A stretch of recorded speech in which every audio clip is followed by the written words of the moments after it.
Let General Verma come in on that point.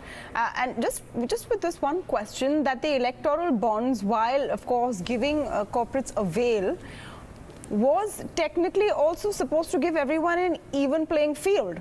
Because the fear of corporates cited was that if they give to the government, the opposition today, the government in power would be upset with them and it would impact their business. At the end of the day, that was the reasoning. The electoral bonds doesn't seem to have helped the Congress in any way.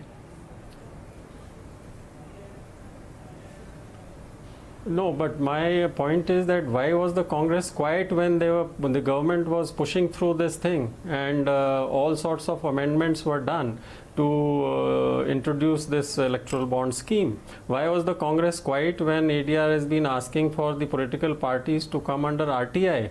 This is a huge, I agree totally with Mr. Yadav that this is a huge backward leap. I mean, he's very rightly said these ADR reports will no longer be available after a couple of years because there will be nothing to show. Right now, at least, whatever they are showing in their reports, the public gets to know. In a couple of years, we won't know anything. So, how is it transparency? I don't understand. It is being tom-tommed as transparency on the part of the government and the BJP. And I'm glad you mentioned the illegal funding and the foreign funding of BJP and Congress, where they're both guilty. And once the ADR went for a contempt petition in the Supreme Court, they quickly amended the law. And even a dead law of 1976 FCRA under which they were found guilty. So I am sorry to say, but the political parties are not at all serious about reducing the expenditure in the elections or in enhancing transparency in any way. So that is why we only look towards the judiciary. And that the sad truth is that they cannot afford to. Everyone will have to play dirty, everyone will have to play by the same rules, and everyone will have to outspend the other. But I think, Salman Soz, you must respond to the specific criticism that Major Verma has brought up, that when this whole electoral bond was being passed into law, the Congress party didn't seem to know what it's going to mean.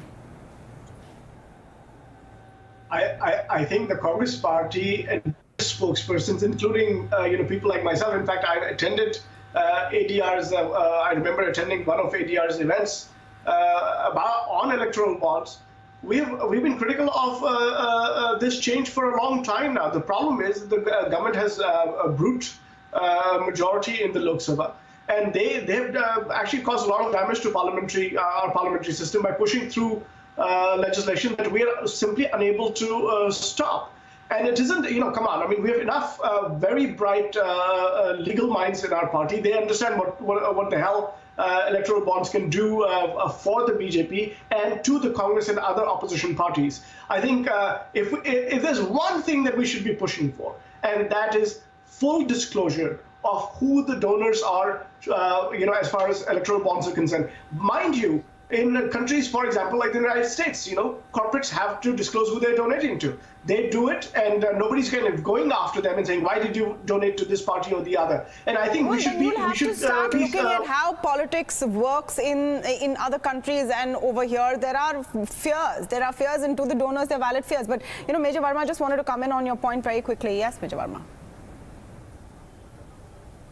I say something. Yeah, well, I was saying that if the Congress felt so strongly against the electoral bonds, then why didn't they stage walkouts and go to the president and stage a dharna at El Gyara Murti and all that? Not a whimper? No,